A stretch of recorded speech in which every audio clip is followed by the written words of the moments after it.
Oh, good. Yeah. Remember to reach out and I'll send to you. So we've got a couple more folks joining, but I think we can do some introductions and stuff at this point. Thanks to everyone for joining. And this is our second Q&A group conversation. I think most folks know about our program. Basically, we're going to try and have 3 or 4 different events this term.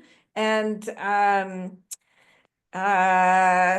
our objectives are to learn and to grow and to have an opportunity to have like both challenging and also like rewarding and reinforcing conversations in this space together and to help build community.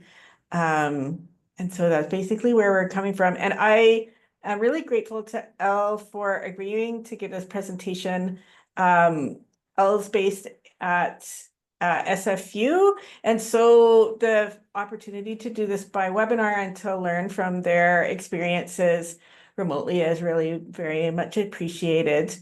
So I think we can move on, Elle, to go ahead, and I'm just gonna sort of slowly let people in as they come through. Great. That sounds good. Yeah. So thanks so much, Nicola, for inviting me. This is fun. I haven't put together, I'm teaching a seminar class right now, so I haven't put together a PowerPoint in a while. I really enjoy putting together PowerPoints, but I tend to get a little obsessed about them.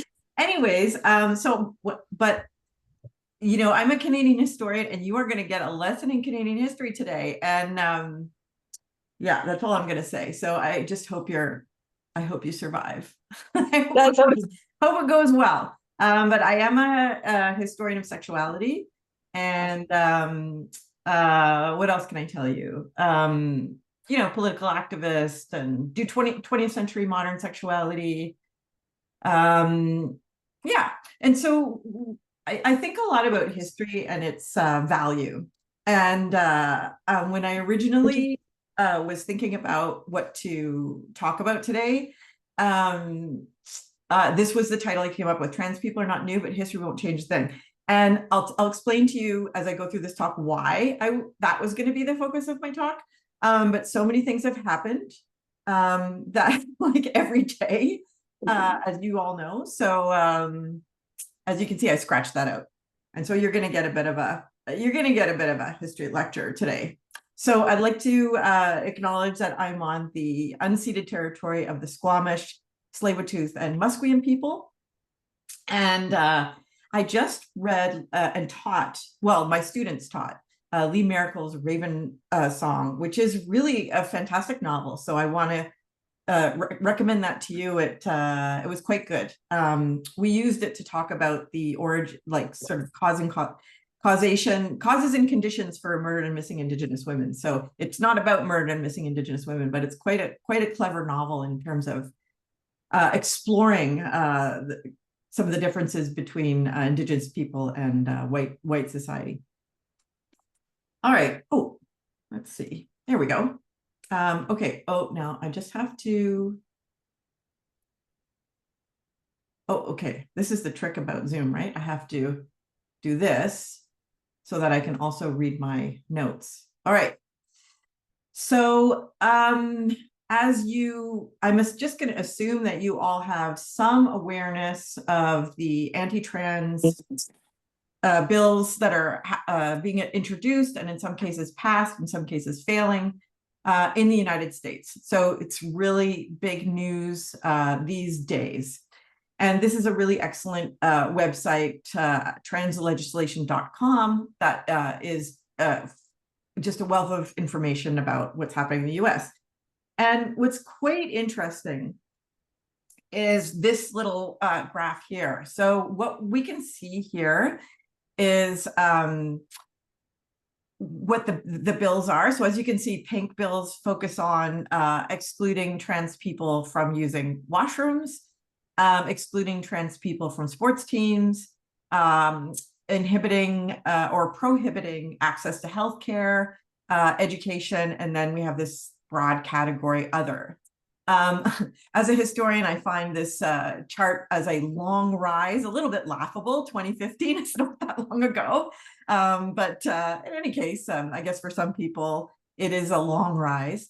But you can really see how this issue has taken off. And so I'm going to do a little bit to sort of talk about how historians talk about these things. And so the context for this issue, or one of the ways in which this I guess transphobic movement or anti-trans movement is being advanced is around this notion of parental rights. So there's a parental rights movement underway. And the parental rights movement is a socially conservative political movement aimed at restricting schools' ability to teach or practice certain viewpoints on gender, sexuality, and race without parental consent. And so one of the aims of the movement is to prevent schools from using the preferred pronoun or chosen names of transgender and non-binary, or we can say gender non-conforming youth, without disclosing it to or gaining the permission of their parent or parents.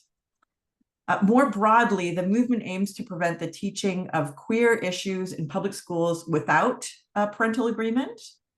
And it seeks to increase parental control over how children are taught about sexuality and race in schools. It was the parental rights movement that it came to mainstream attention with the passage of the Parental Rights in Education Act in Florida, which some of you may remember was called the Don't Say Gay law.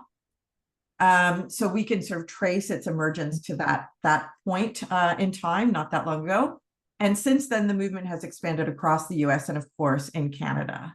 And actually, this image that I'm showing you right now is from Canada, I think Ontario, not the US.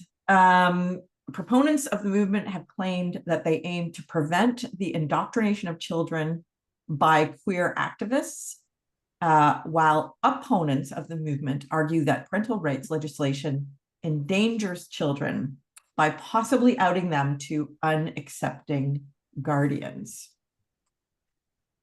So let's look at a statement from this organization here, Alliance Defending Freedom.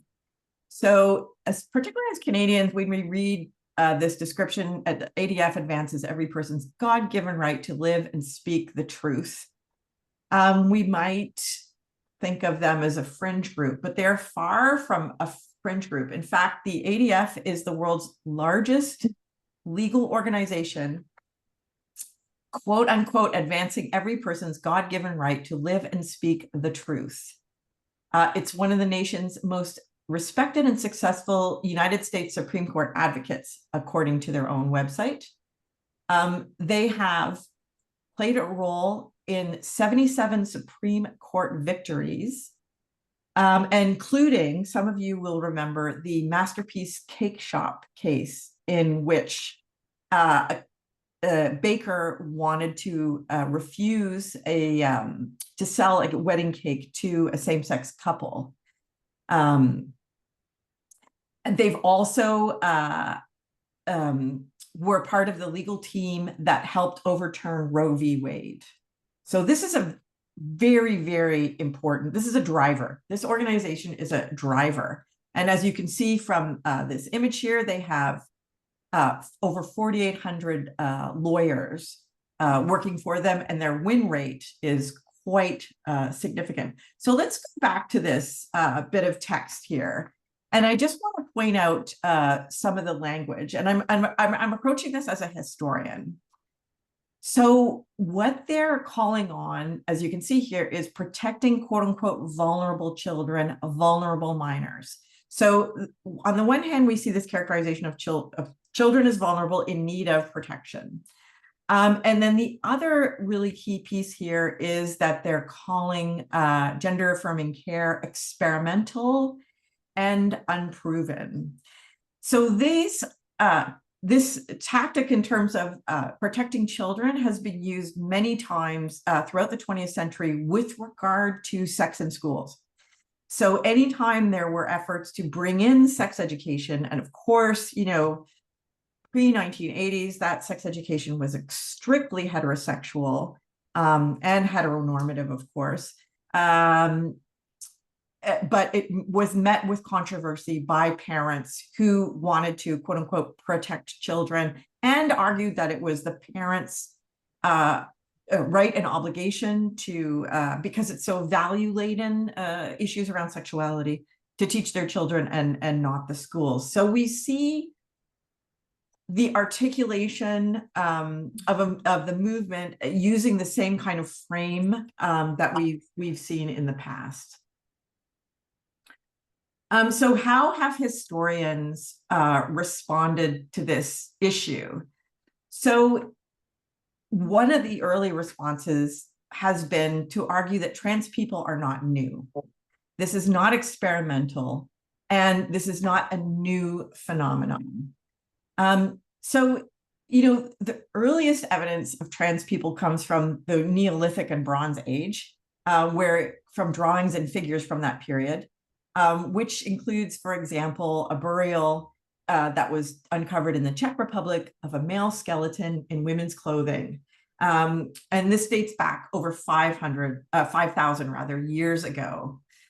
But scholarly historians of sexuality, for reasons I won't get into, we don't really like to compare, we don't really like to contextualize present day trans issues in ancient history or even medieval or early modern history. We kind of work from the premise that the understanding of transgender is very specific to this historical moment. So different people make different arguments for different political purposes. Anyways, that's a whole sideshow on that one. But what I am going to do is sort of stick with that. And this image here is from the Institute for Sex Research, or Institute for Sexology, in Berlin, which opened in 1919 by Magnus Hirschfeld. And you see Magnus Hirschfeld on the right wearing the round Coke bottle glasses with a mustache. And as you can gather from this, well, let me just first say that Hirschfeld was a world-renowned expert in the field of sexology, which was just emerging. And the institute that he ran, as you can sort of gather from this picture, which was from a costume party that was held, was very collaborative, and you could say like a community-based, kind of emergent, collectively organized. And here the earliest treatments for transgender people were undertaken, often for free. If you saw the movie The Danish Girl, it was about Lily Elbe, and Lily Elbe sought treatment at Hirschfeld's institute. The institute achieved a global reputation for its pioneering work on transsexual, what was called at the time transsexual understanding, and also calls for equality for homosexuals as well as women.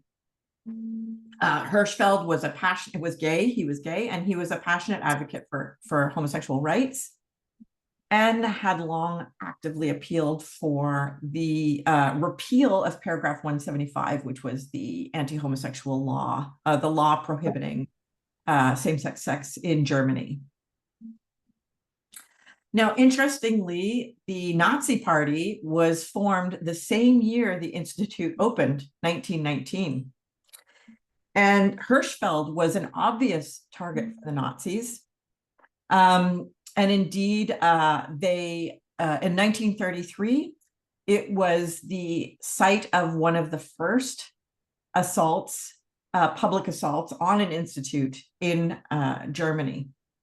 So on May 6th of 1933, just 3 months after Hitler was made Chancellor of Germany, Nazi youth seized and destroyed the institute and all of its records. And here you can see a public burning of the Institute's records and books, library, and so on taking place. At this time, when this happened, Hirschfeld was working in Paris. He never returned to Germany, and he died not that long afterwards. He was Jewish. I'm not sure if I mentioned that. He was also Jewish. He saw the burning of his own library in a news report at the cinema. And among the books that were thrown into this bonfire, which took place at Babelplatz, was a book by Heinrich Heine, in which the author said, when they burn books, in the end, they will burn humans too. So it's very prescient. All right.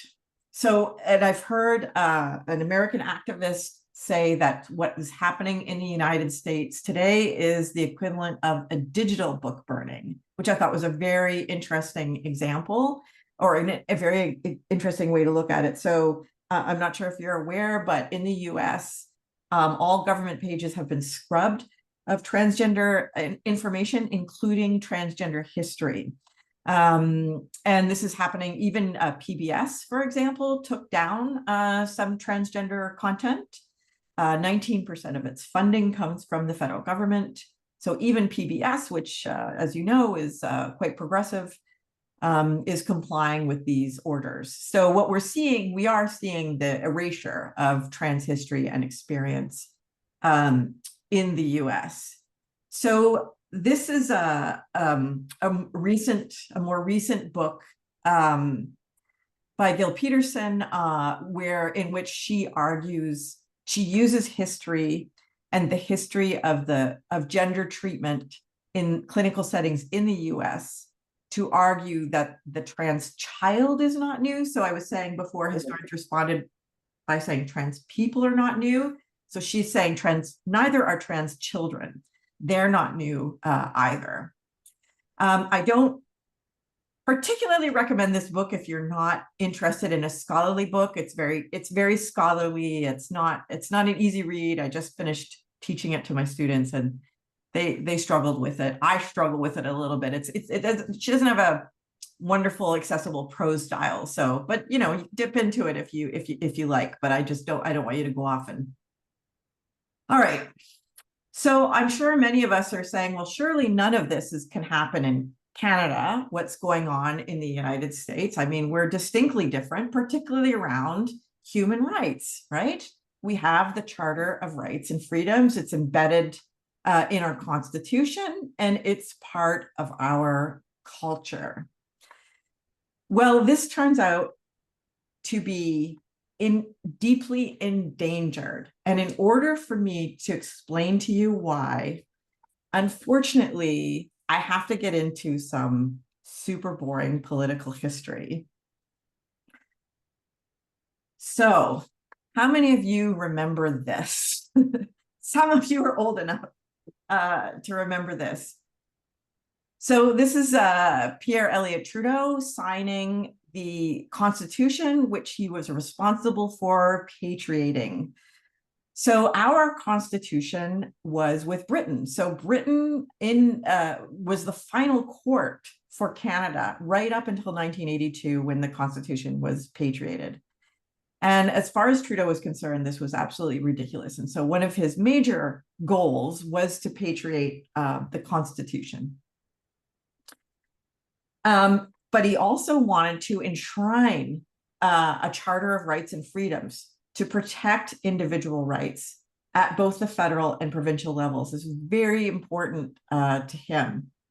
And he had a vision of creating a strong national identity and ensuring civil liberties were safeguarded from political whims. And, you know, the 70s was a period of this incredible Canadian nationalism, which, interestingly, because of the threat of tariffs, we're kind of seeing a little bit of a rise of today. However, and these are a couple images from the conference that took place in 1981. So whenever you have a negotiation between the federal government and the provinces, for the provinces, it's an opportunity for them to extend the amount of power they have. So it's always a difficult negotiation process. And this was particularly fraught. Here's another photo of the negotiation process, and that's Trudeau and Chrétien leaning heads. I'm not sure what position Chrétien occupied at the time, but of course he later became Prime Minister. many provinces, including especially Quebec and Ontario, opposed this move, fearing that it would centralize power in Ontario. So in Canada, power is divided between the provinces and the federal government, right? So education and healthcare, for example, are provincial responsibilities. And the federal government plays an important role by helping to fund those areas through transfer payments. So provinces were like, this is a power grab by Ottawa. That's what this is all about. This isn't about securing rights. And so we need to, so it actually looked like the deal was going to die, that Trudeau wasn't going to get successful. So this was a very politically tense time. This was also, and I won't get into it, but it's really part of the context. This was also the height of the separatist movement in Quebec. So Quebec rights, Quebec autonomy was really what this conversation was about in many, many ways. But Ontario and other provinces also were concerned about their own political autonomy. So what ended up happening is there's a breakthrough in November of 1981 with something that has been called the Kitchen Accord. And here are the three political players recreating that moment 2 years later because there was no photographer. So they met in the kitchen and they came up with this idea of having a notwithstanding clause. So this is the part where I always fall asleep. Notwithstanding clause. Bleh. But now all of a sudden it's become, well, I mean, it's always been important, but now in this moment, it's like really, really important. What the notwithstanding clause does, it gives the provinces and the federal government an out. So they can override the charter. They can not comply with the charter. They can say, we're going to invoke the notwithstanding clause and not abide by the charter rules for whatever reason, right? Now, the idea always was that this was, quote unquote, the nuclear option. The reason why it's considered a nuclear option is precisely because it allows governments to override fundamental rights and freedoms that are guaranteed by the charter. And so it's very serious, and there's a great potential for political backlash. And there's a perception that invoking it undermines constitutional protections that we all share. So I won't get into the details of it, but critics were at the time and to this day were worried that if used too frequently, that it would normalize the erosion of rights and weaken protections against government overreach. However, there was at the time what has been called the post-war social contract. So I'm going to move to that now. Okay. So there was this shared notion that there was an expectation that Quebec would use the notwithstanding clause because it had language rights issues and cultural protection issues that set it apart from the rest of Canada. And indeed, Quebec has used it, not often, but has made use of it. And that wasn't a surprise to anybody. But generally speaking, there was this real understanding that it was not to be used. Like I say, that it was the nuclear option. But things really changed, and we can see the beginning of this political change in this era, the era of Thatcher, Reagan, and Mulroney. So this era is considered to be the end of the social contract. So the social contract defined Western democracies since the 1940s. And it was based on, some of you will remember John Maynard Keynes. So this idea of Keynesian consensus, that the government would intervene in the economy, that was a good thing, that the government should intervene in the economy, that there should be strong labor protections, that there should be welfare provisions, and that there should be progressive taxation to ensure economic security and reduce inequality. So that's the social contract of the post-war period. And that comes to an end under Reagan, Thatcher, and Mulroney. And here's this, what I just said to you. That's the text for that. And I could talk, a long time about that. I'm not going to. I'm just going to turn to a kind of handy quote that sort of speaks to what this is about. And this is Margaret Thatcher in a 1987 interview. And basically what she's saying is people rely on the government too much to help them to solve their problems. And she says here, if you look at the bold in text, they are casting their problems on society. And who is society? There is no such thing. There are individual men and women, and there are families. And no government can do anything except through people, and people look to themselves first. So you can see how this idea that government should intervene in the economy to manage it, that there should be labor protections, that there should be progressive taxation and welfare provisions. All of that is over. And it happens in Canada too, under Mulroney. So for example, just to go back to something that's close to home for all of us, under Mulroney, he drastically reduced transfer payments to the provinces to fund universities. And so universities have been in a funding kind of crisis ever since then. And we've come to rely on international students. And now we're in this big pickle right now because of that, right? So we can trace all of that back to this Mulroney era. So now I want to bring in this historical concept, and it's also a sociological concept called a moral panic. So how does the change happen? Like, how does this ideological change where you have the social contract that says the government has a role to play in society. Society exists, we are a society, and we should do things that we can to increase equality. We should have welfare provisions to help people that are falling to the bottom of the ladder. We should have labor protections and so on. How do we change the mentality of voters, everyday people, to disregard, dismiss that and think differently? And one of the ways this happens, one of the ways you see these moments of change is around moral panics. And there have been many moral panics throughout history. So this guy, Stanley Cohen, wrote a book, and he was the first one to coin the term moral panic. And it's been used richly ever since. Under Reagan, it was the quote unquote welfare queen. So Reagan really popularized, and she was a Black woman. And she exploited the system, right? She just kept having babies and was, milking the system dry. So that was the moral panic that helped usher in this new way of thinking, basically demonizing people on welfare. And of course, demonizing Black people, and of course, demonizing women. And moral panics have also happened around homosexuality, right? Gay people, mostly gay men. And so if any of you, know your Cold War history and the attack on homosexuals during that period, all of this will be familiar to you. Some of us here have lived through the AIDS crisis, in which people with AIDS were seen as a threat to society. So these are all examples of moral panics. And so we are here in this moment where transgender people who,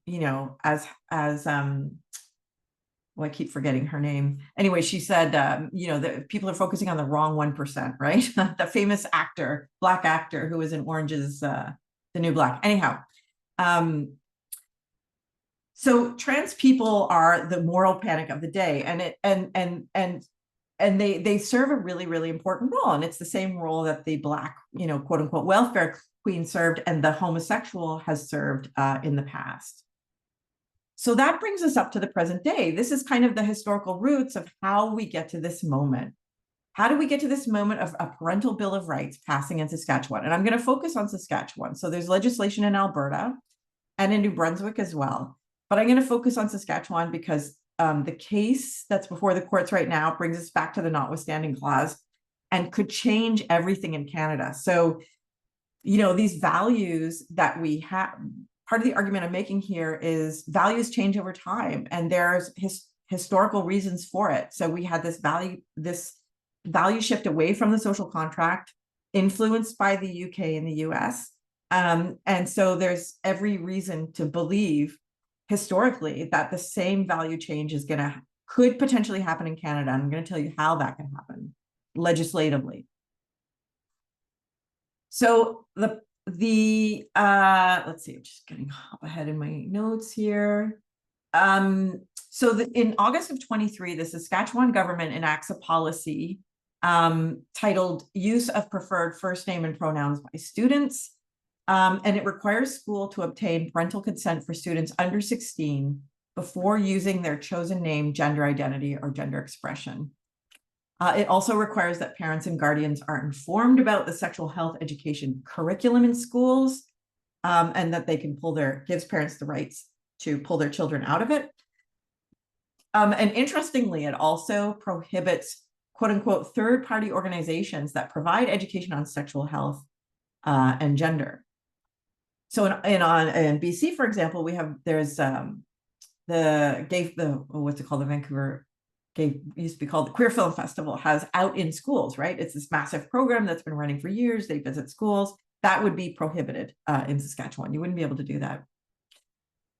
So Bill 137 in Saskatchewan is very comprehensive, but we'll just focus on the gender identity and gender issues there.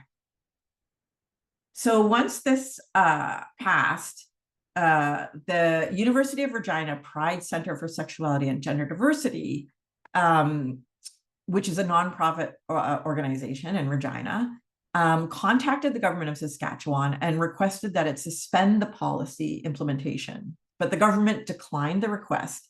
And so UR Pride filed an action against the government to halt the policy, contending that it could have detrimental effects on trans, non-binary, and gender diverse students.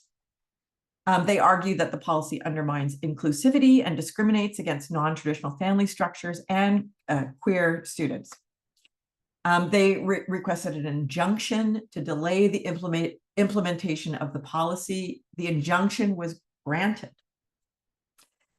However, after that happened, the Saskatchewan government said it would invoke the notwithstanding clause, right? So you remember the notwithstanding clause is written into our Constitution and allows them to disregard the Charter of Rights and Freedoms. Now, it allows them to do it only temporarily. You sort of have to renew it after 5 years. And that was supposed to be a disincentive, because what you're doing is you're announcing to the public, the voting public, we are disregarding human rights. And at the time, that, like I said, it was the nuclear option that was seen as anathema. But I think we're in a period now where a lot of people do not have a problem with that. In fact, they see human rights as a problem, right? That's part of woke culture and so on.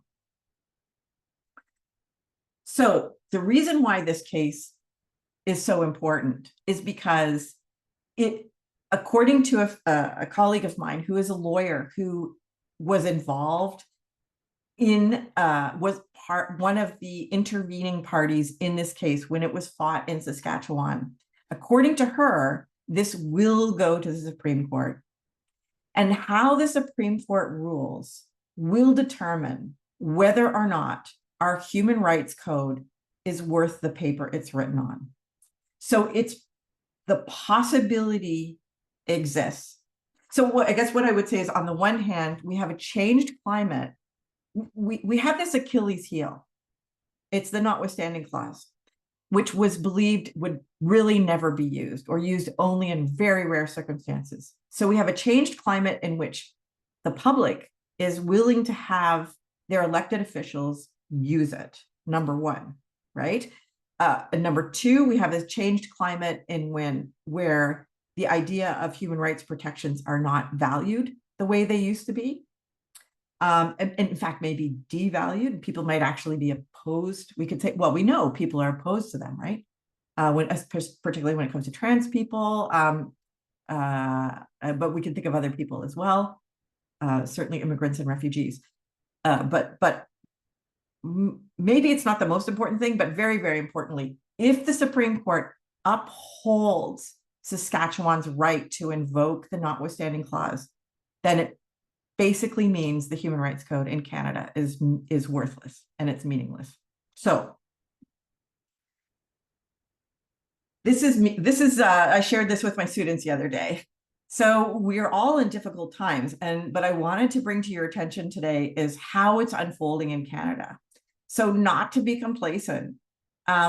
We think we're different. In some ways we're different, but in a lot of ways, I think we're not. I mean, we see, especially in the late 20th century, post World War II, the incredible influence of American culture wars on Canada. And it's really unfolding right before our eyes here. I mean, you all know that Rustad made incredible inroads during the last election. It's quite extraordinary, in my opinion. But it's this moment in which, you know, untested politicians with little to no experience, seem to have no trouble winning people over. So this is me, but the point I want to end on is, you know, the phrase that we all know, it takes a village, right? None of us can do it alone. It takes everybody. We all need to be involved in whatever capacity and whatever way we can. And those of you who are educators, I would encourage you to bring this into your classroom however you can, but to also bring it to your families and your communities and have conversations about this. The conversations matter, as I'm sure you all know.